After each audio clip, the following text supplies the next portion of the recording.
organic, unpredictable, unknown, lovely, beautiful, a sense of fulfillment. This is part of the pleasures of life and not the chores of life.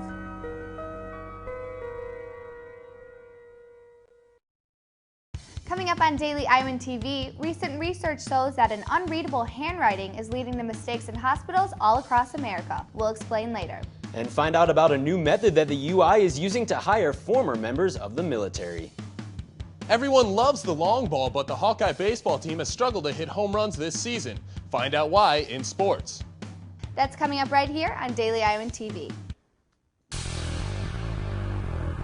I'm Tom Brokaw. For more than 100 years now, the University of Iowa community has been waking up to the Daily Iowan. Today, it's the largest newsroom in eastern Iowa. And now you can see the news every night on Daily Iowan TV and get it anytime worldwide at dailyiowan.com.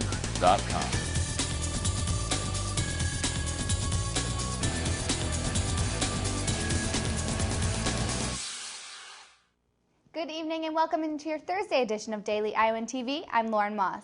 And I'm Jake Abrams. Some devastating news to start the show tonight. A 20-month-old Iowa City child has been pronounced dead after being taken to the University of Iowa hospital and clinics after having troubles breathing on Monday. According to a release, an autopsy has been conducted, and those results will not be announced for another 1 to 2 weeks. Iowa City Police do still continue to investigate this case, in which they're calling suspicious. Members of the Iowa City community listened to Governor Terry Branstad Thursday as he gave a speech to the Iowa City Rotary Club. The governor discussed many issues from agriculture to sustainable energy, but he remained strong on the state's economy and its recovery efforts. Our unemployment rate, which when I took office was, I think 6.2%, is down to 5.2%. We've had a number of exciting things happen in the manufacturing sector. The governor is currently in a battle with Iowa lawmakers on a business property tax cut, which has forced Congress to remain in session for over 2 weeks past scheduled adjournment. And following the alleged size discrimination incident at the Union Bar last week, city officials are now ordering the bar to take down its dance platform. The city says they are welcome to build a new platform, but will have to apply for a permit and go through all the regulatory steps. The Department of Housing and Inspection Services sent out this violation on the same day that Jordan Ramos sparked a national protest. And many hospitals have a new way of prescribing medication, and it's through the internet. E-prescriptions certainly make things easy, but with this ease comes some risk. Daily Iowan TV's Josh Bolander explains. Millions of Americans nationwide spend their days in hospitals every week. For some, a trip to the doctors means monitors and checkups. To others, the drip of an IV tube. And of course, to some patients, it means a serious procedure. These same procedures and situations occur daily at the UIHC, where thousands of visitors and patients turn for a remedy to their pains, aches, and medical problems, whether they be adults or children. However, according to research done by the New York Times, the simple mistake of misread handwriting is proving costly in America's hospitals, with the study showing errors are much less likely to occur if a doctor uses on-screen lists and prescription dates through computers instead of handwriting. In fact, while only about 36% of all prescriptions were delivered electronically in the United States in 2011, researchers found an astounding 37 errors for every 100 paper prescriptions versus around 7 per 100 for those who used e-prescribing software. Furthermore, almost 88 legibility errors per 100 prescriptions occurred before participants switched to e-prescribing.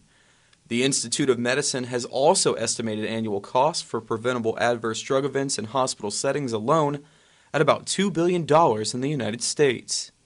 So no matter what hospital you call home, be sure to ask questions next time you're in to see the doc. Josh Bolander, Daily Iowan TV. Still much more to come on Daily Iowan TV.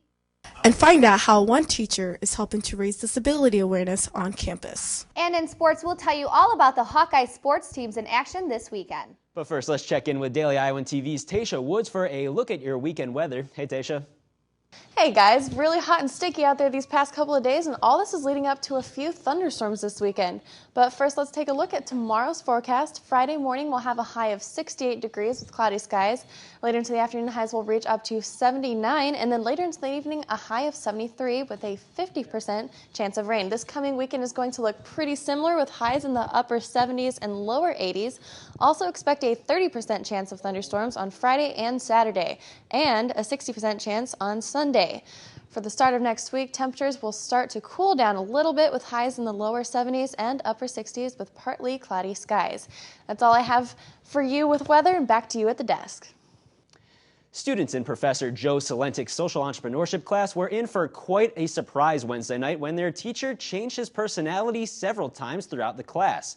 Professor Salentik took on the trait of a certain disease as part of an undercover project called Through My Eyes. The project is aimed at raising disability awareness on campus, and Daily Iowan TV's Muriel Kone was there to get all the details. There was nothing normal about Professor Joe Salentik's social entrepreneur class this week. From the array of cameras situated around the room and using a walking stick while teaching, it left some students wondering what was going on. I didn't know what we were learning today. That's kind of what was going through my mind. Little did they know that apart from learning their course material, they were a single piece of the Through My Eyes project that allows everyday people to experience how it feels to live with a disability in our society. And for Phil Johnson, doing push-ups for getting the wrong answer to a question was hopefully not exclusive to just him. If they got something wrong, that they'd have to do it as well. And while Professor Salentik behaved as an individual struggling with schizophrenia, it particularly hit home for one student whose cousin has dealt with it for over 30 years. I'm glad that I've experienced it, so I perceive people with, disabilities with a lot more compassion, I guess. And by participating in this exercise, Professor Salentik hopes his students walk away with this. I hope that they understand that other students might have issues that they're dealing with that they might not have been aware of, and they shouldn't be too quick to judge, and they should always give someone the benefit of the doubt first. Muriel Kone, Daily Iowan TV. Now for a look beyond Iowa. When SEAL Team 6 of the Navy SEALs raided Osama bin Laden's compound in Pakistan, they apprehended hundreds of secret documents, some of which were released Thursday at the website of the Combating Terrorism Center. The documents are revealing bin Laden's true character, as they show him acting often on impulse, like randomly dyeing his hair. The documents also show bin Laden was worried about al-Qaeda's growing numbers and how he could control them. But he also planned another major terrorist attack on the U.S. And the violence in Syria is not letting down. Now the Syrian government is going after students. Thursday, Syrian officials stormed the campus of Aleppo University, one of the largest schools in the country. And students had been protesting largely on campus, and it was at least 7 were killed in the raid, including 6 students. And over in Egypt, violence erupts again. Last year, chaos broke after protests for the president to step down. This time it was because disagreements on the presidential election coming up in late May. Thursday became the 6th-day protesters' clash in the streets after 11 died in violence on Wednesday. And those soldiers fighting in our country now have some additional help in finding employment. Daily Iowan TV's Stefan Duran explains how the University of Iowa is playing a helping hand.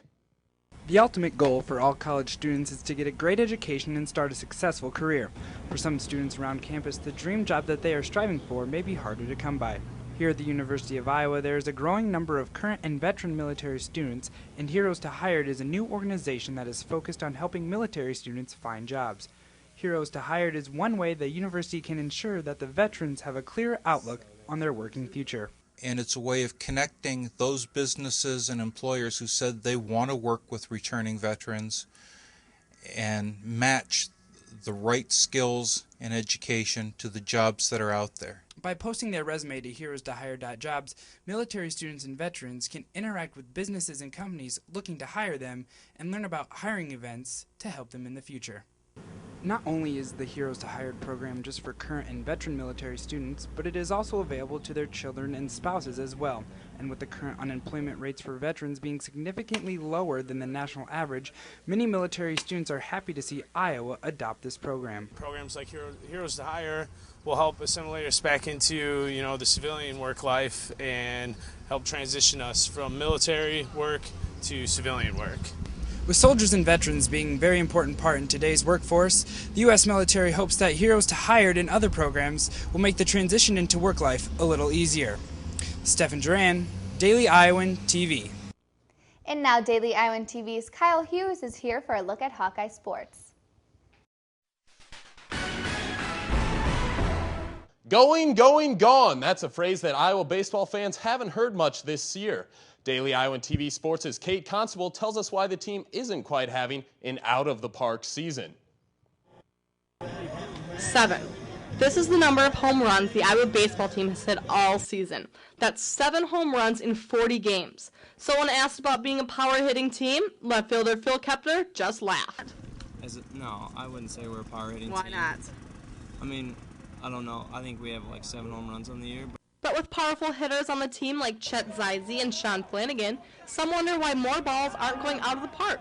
Head coach Jack Dahm has all the answers. You know, first of all, this is a big ballpark here at Dwayne Banks Field, so we need to get some fast guys, but we want guys that can hit home runs, and we got guys who can, you know, Chet Zize, Sean Flanagan, Zutenhorst should, but, you know, some guys have just been struggling and aren't doing it right now. And they may be struggling hitting home runs, but not getting hits. In their last 2 games, the Hawks have a combined total of 23 hits, and although none of those balls have soared over the fence, the guys know that they're still getting the job done. I mean, if you look at our offensive numbers are still pretty good. We just don't hit a lot of home runs, which, I mean, we score a lot of runs. We're doing a good job. We get on base a lot. I mean, that's a big part. And teams that don't hit home runs got to do that. But the season's not over quite yet, and Coach Jack Dahm still believes his players have something to show. here the last couple weeks, you're going to see us hit some more home runs. But Kate Constable, Daily Iowan TV Sports. Coach Dahm's Hawkeyes are just one of the Iowa sports teams that will be in action this weekend. His baseball team, fresh off a walk-off 10-9 win over Milwaukee on Tuesday, hosts a 3-game set against the Michigan Wolverines at Dwayne Banks Field this weekend. Iowa brings an 18-22 overall and 6-9 Big Ten record into the series and currently sit in 9th place. However, the Hawkeyes are only 3 games back of second. Meanwhile, Michigan is in last place in the Big Ten. The series kicks off Friday at 6 p.m., followed by 1 p.m. games on Saturday and Sunday. Meanwhile, the softball team hits the road this weekend for a series against the Big Ten foe, Ohio State. With just 2 weekends left in conference play, Iowa is one of 4 teams within 1 game of first place Michigan. The Hawkeyes have won 3 straight Big Ten series and will look to continue their strong play into this weekend against the Buckeyes. The two play a doubleheader Saturday with games at 5 and 7 p.m. before wrapping things up on Sunday with a 1 p.m. game. And the Iowa track team will compete in the UNI Messersmith Invite in Cedar Falls on Friday. It's the final event for the Hawkeyes before the Big Ten Championships next week. The track and field team is coming off the Drake Relays last weekend where they won 2 events. Well, that's all for your look at Hawkeye sports. Jake and Lauren, back to you. And before we leave you tonight, check this out. It's the most forgiving dog in the entire world. This is a popular video on the web right now, uploaded by Erica Beth. Her dog Pippin gives her some kisses and then swings into a nasty growl. And then again, quickly forgiving and giving more kisses and more kisses and more growls all of a sudden. This is crazy. Take a listen. Kissy? You see the teeth on that just change instantly? I know, I'm going to have to teach my dog to do that. Me too. And only with Daily Iowan TV can you get a sneak peek at Friday's pages of the Daily Iowan. Yeah, read about more details about Governor Branstad's Thursday speech about property and corporate tax returns. And find out why ROTC funding is decreasing even though participation is on the rise. Well, that's your latest edition of Daily Iowan TV. Be sure to check us out at the same time on Sunday or anytime online at dailyiowan.com. And thanks for watching and have a great night.